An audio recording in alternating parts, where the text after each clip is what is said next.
The Greens spokesperson for disability rights and services, Senator Jordon Steele-John, joining us very early in the morning in Perth. Thank you so much for getting up for us, Senator.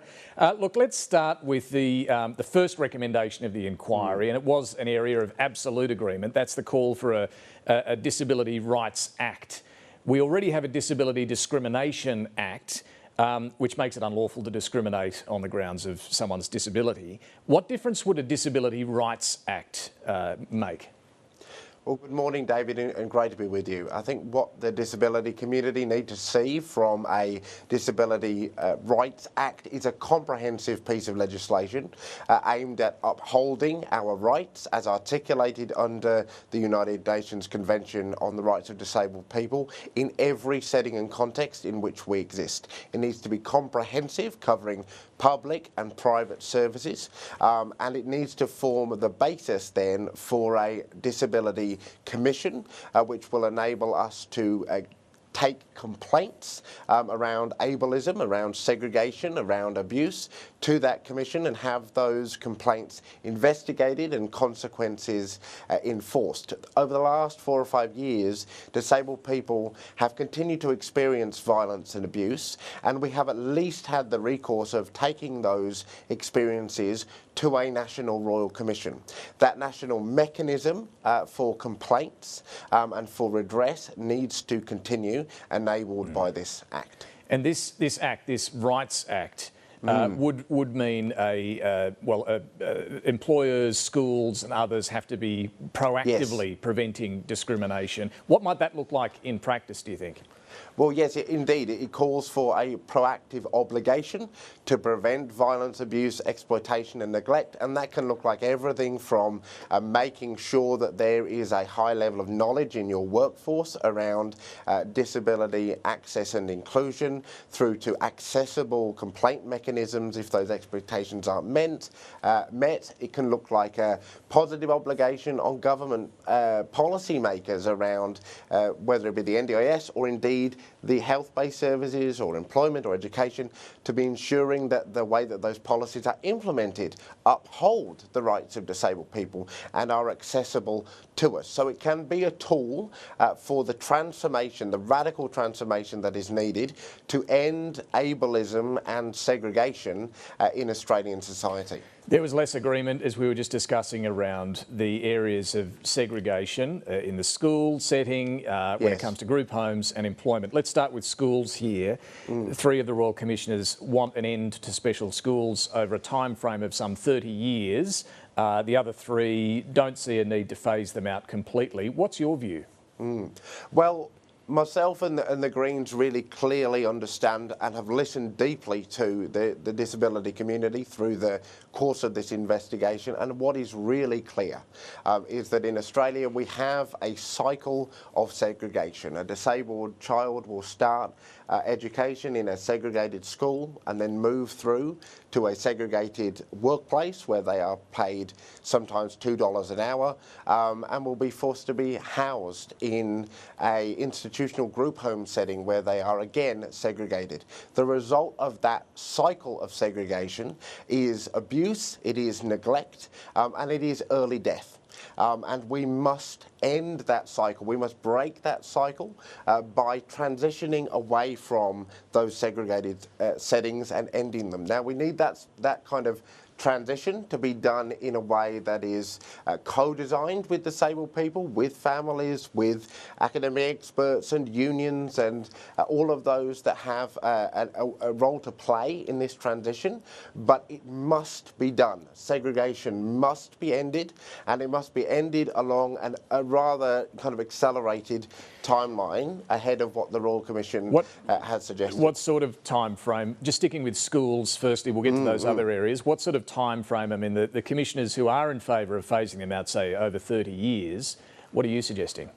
Well, 30 years is wildly inadequate, David. To put that in perspective, that would mean that a disabled child born today would be likely to see their child educated in a separated, segregated setting, and that is lonely, that is abusive, that is unacceptable. And so what the Greens have been advocating for in collaboration with the disability sector, has been a managed transition that completes by 2030. By 2030?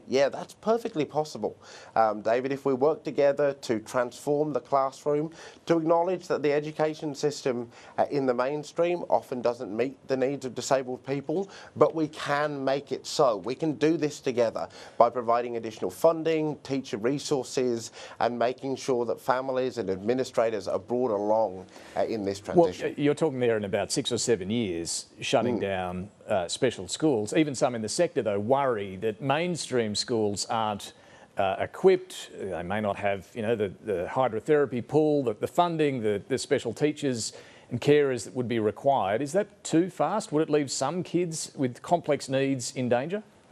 The recommendations of the report, David, whether it be in segregated education or in so many other areas, they will require work and engagement and collaboration. And I truly believe that with the disability community fully dedicated as we are to this transition, with the proper engagement from government, and we do need to see the establishment of a federal disability minister to lead that cross-government work. A task force just will not cut it in this space, David. We can achieve those goals, and we must. It is not acceptable for another generation of children to be educated in segregated settings, paid $2 an hour, and forced to live in group settings where they are abused. Well, what about group homes? 4 of the commissioners said phase them out within 15 years. How fast do you think they should go? Well, again, I think it is very possible to achieve that transition by 2030. What we need to see is engagement from state and federal governments in building diverse housing options for disabled people, recognising as well that disabled people are often trapped in cycles of poverty, financial poverty, because of a DSP that is too low, because of rents that are far too high, forcing us into these settings, and housing that is just not physically accessible for people. So if we address these things with urgency, we can pull that off, and we must. There really needs to be an acknowledgement that the only appropriate response to this report is action. There can be no more dither or delay or let's set up a task force that's interdepartmental and wait and see. We've got to act on this quickly, guided by disabled voices and the recommendations of disabled commissioners. You mentioned the DSP, the Disability Support Pension there. Let me just get your thoughts on the workplace issues here, because the commissioners are recommending moving people who are working in those disability enterprises, which currently earn, I think it's at $2.90 an hour, moving them up to the minimum wage, having the government subsidise the employer. What would happen though? Would they still get the disability support pension, or would that have to be lowered if they're earning more? How would that work? Well, so you're quite right to point out the reality for 20,000 disabled people in Australia is that they are paid between $2.90, but sometimes lower than that, an hour for their work, often denied superannuation, basic employment protections, and that is unacceptable. There must be a reality in Australia where disabled people are paid a fair pay for a fair day's work, just as every other Australian is guaranteed under the law. There shouldn't be a caveat on the minimum wage that says except for disabled people. In terms of how we achieve that, it is perfectly possible to do. In relation to the disability support pension, all that would be required is a modification of some of the eligibility criteria around income, but also what is needed is proactive measures to remove the discrimination that disabled people experience in the workplace, and an acknowledgement that NDIS-based supports and other supports can play a critical role in supporting disabled people to work and be active in the workplace. Just on funding, we know the government is separately looking at, or concurrently looking at, trying to rein in the growth of the NDIS, bring that down to a target rate of 8% growth. Where do you stand on the idea of an NDIS levy that's been raised from time to time, or some sort of levy to pay for perhaps not just the NDIS, but some of the other issues you're talking about this morning too? Well, I think when I look at the NDIS, the first thing that springs very clearly to mind is the reality that disabled people have contributed a hell of a lot to the reviews and the kind of overviews of the NDIS in the last couple of years. We do want to see changes so that it is more in line with the supports that people need. But that actually looks like making it easier to access the NDIS, not harder.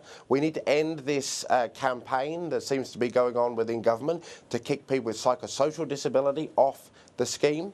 And we need to recognise that when it comes to funding the NDIS, the federal and state governments have all the tools that they need. If more resources are required, then let us look again at things like the stage 3 tax cuts, $313 billion but not a levy. over not 10 a levy. years. You're not supporting a levy. Well, I don't see the need for it, David. When there's $313 billion we shouldn't be spending on tax cuts for very rich people, or AUKUS submarines that will be $368 billion for something not delivered until I'm 60.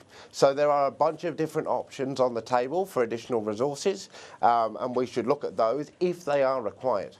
And when you turn 60, I should point out you're still a very young man. Senator Jordon Steele-John, on that note, thanks so much for joining us this morning.